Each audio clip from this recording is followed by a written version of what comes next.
अंधविश्वास को तुम इस तरह से गले मत लगाओ। बच्चों को ईश्वर का उपहार बताकर जनसंख्या मत बढ़ाओ।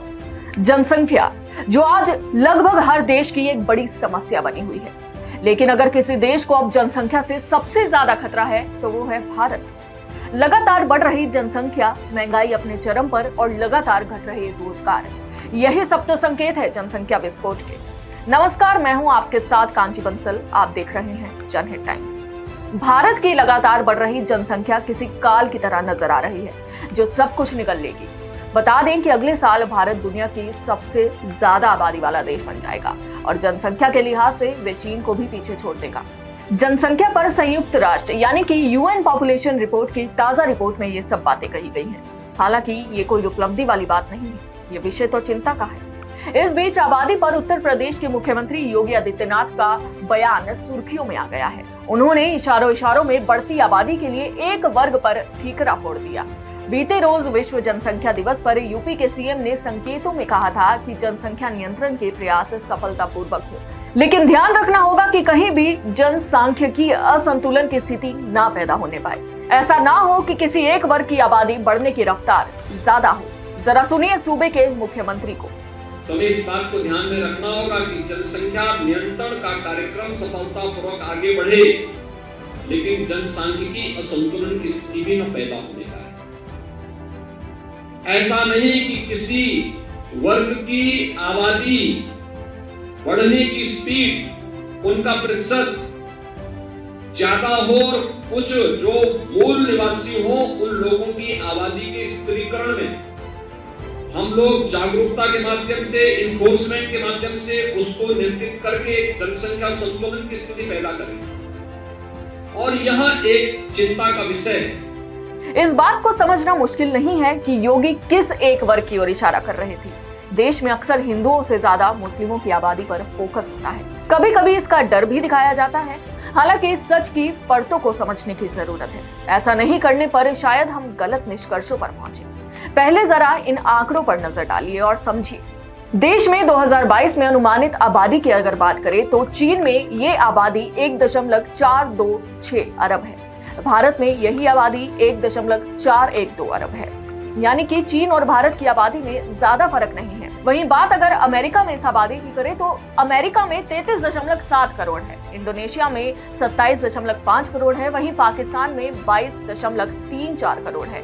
नाइजीरिया की अगर बात करें तो नाइजीरिया में ये आबादी 21.6 करोड़ है, ब्राजील में 21.5 करोड़ है। तो देखा आपने, भारत रिकॉर्ड तोड़ने पर 2 कदम ही पीछे है। बता दें कि भारत में महिलाओं की कुल प्रजनन दर यानी कि TFR में गिरावट आई है और ये बात सभी धर्मों पर लागू होती है। TFR बताता है कि एक महिला अपने पूरे जीवन में औसतन कितने बच्चों को जन्म देती है।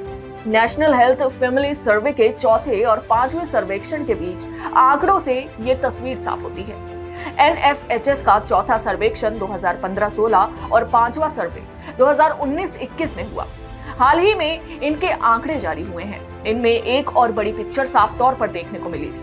आंकड़ों से पता चलता है कि NFHS 4 और NFHS 5 के बीच मुस्लिमों की प्रजनन दर में सबसे ज्यादा 9.9% की कमी आई है और ये 2.62 से घटकर 2.36 पर पहुंच गई है। बेशक सभी धर्मों और समुदायों में ये अब भी सबसे ज्यादा है, लेकिन ये दावा सही नहीं है कि मुस्लिमों की ही आबादी बढ़ रही है। अगर हम कुछ आंकड़ों पर नजर डालें तो तस्वीर और साफ होती नजर आ रही है। देश में 2050 में अनुमानित आबादी की अगर हम बात करें तो यही आबादी भारत में 1.66 अरब होगी, चीन में 1.37 अरब होगी, वहीं अमेरिका और नाइजीरिया में ये आबादी 37.5 करोड़ होगी, पाकिस्तान में ये आबादी 36.6 करोड़ होगी। वहीं बात अगर आबादी की इंडोनेशिया में करें तो यही आबादी 31.7 करोड़ होगी, ब्राजील में 23.1 करोड़। आपको बता दें कि 1992-93 से इन सर्वेक्षणों की शुरुआत हुई और तब से भारत के TFR में 40% की गिरावट आई है और ये 3.4 से घटकर 2.0 रह गई है। एक और आशंका ऐसी है जिसका डर अक्सर दिखाई देता है, वे है कि भारत में आने वाले सालों में मुस्लिमों की आबादी हिंदुओं से ज्यादा हो जाएगी। हालांकि इस दावे में भी कोई ठोस सबूत नहीं है। भारत में अभी 100 करोड़ से ज्यादा हिंदू हैं और ये आंकलन 2020 का है। इसका मतलब ये हुआ कि आजादी के बाद हिंदुओं की आबादी करीब 80 करोड़ बढ़ी है। 1947 में देश में करीब 20 करोड़ हिंदू थे। जम्मू कश्मीर, पंजाब, लक्षद्वीप और पूर्वोत्तर के 5 राज्यों को छोड़ दे तो बाकी सभी राज्यों में हिंदू बहुसंख्यक हैं। कोई भी सरकारी आंकड़ा इस बात के संकेत नहीं देता है कि मुस्लिमों की आबादी कभी भी हिंदुओं की जनसंख्या से ज्यादा हो जाएगी। 1951 से लेकर 2020 तक औसतन हर साल हिंदुओं की आबादी 1.14 करोड़ बढ़ी, तो वहीं दूसरी ओर मुस्लिमों की आबादी में औसतन सालाना बढ़ोतरी 25 लाख है।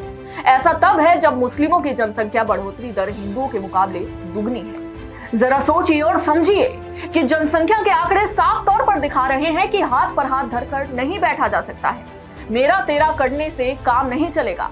दुनिया की आबादी साल 8 अरब हो जाएगी, तो वहीं अगले साल भारत चीन को पछाड़ सबसे ज्यादा आबादी वाला देश बन जाएगा।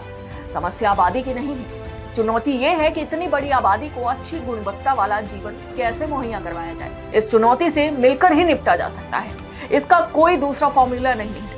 अब फोकस इस बात पर शिफ्ट हो चुका है कि हम गरीबी कितनी घटा सकते हैं, कितने लोगों को रोजगार दिया जा सकता है, हेल्थ फेयर फैसिलिटी के दायरे में कितने लोगों को लाया जा सकता है, और हम सभी हैं जिन पर मिलकर काम करने और अपने देश को समृद्ध बनाने की जिम्मेदारी है। जैसा कि हमने पहले भी बताया था कि जनसंख्या सिर्फ भारत की ही नहीं पूरे विश्व की समस्या बनने वाली है, जिसको लेकर लंदन के विश्व विख्यात जनसंख्या विशेषज्ञ हरमन बेरी ने संसार को सावधान करते हुए लिखा है कि सन 2050 में संसार के हालात महाप्रलय से भी बुरे हो जाएंगे। तब धरती पर ना तो इतने लोगों के लिए पर्याप्त भोजन मिल सकेगा, ना शुद्ध वायु, ना पानी, ना बिजली। देश की उत्पादकता ही राष्ट्रीय विकास का आधार है। जो भी हो, दोनों ही भयावह स्थिति डराने वाली है। समाधान तो समाज को जागरूक और शिक्षित करने से ही निकलेगा। इसके लिए देश के समस्त राजनीतिज्ञों, बुद्धिजीवियों को सोचना होगा कि ऐसे स्थिति में हम क्या करें और क्या सरकार करे। तो सच्चाई ये है कि समस्या बढ़ती हुई जनसंख्या नहीं है, समस्या है कैसे लोगों को रोजगार मिलेगा, बुनियादी ढांचे को और मजबूत कैसे बनाया जाए। आज के लिए बस इतना ही। बढ़ती जनसंख्या पर आपकी क्या राय है, हमें कमेंट्स के जरिए जरूर बताएं। देखते रहिए जनहित टाइम्स। जय हिंद।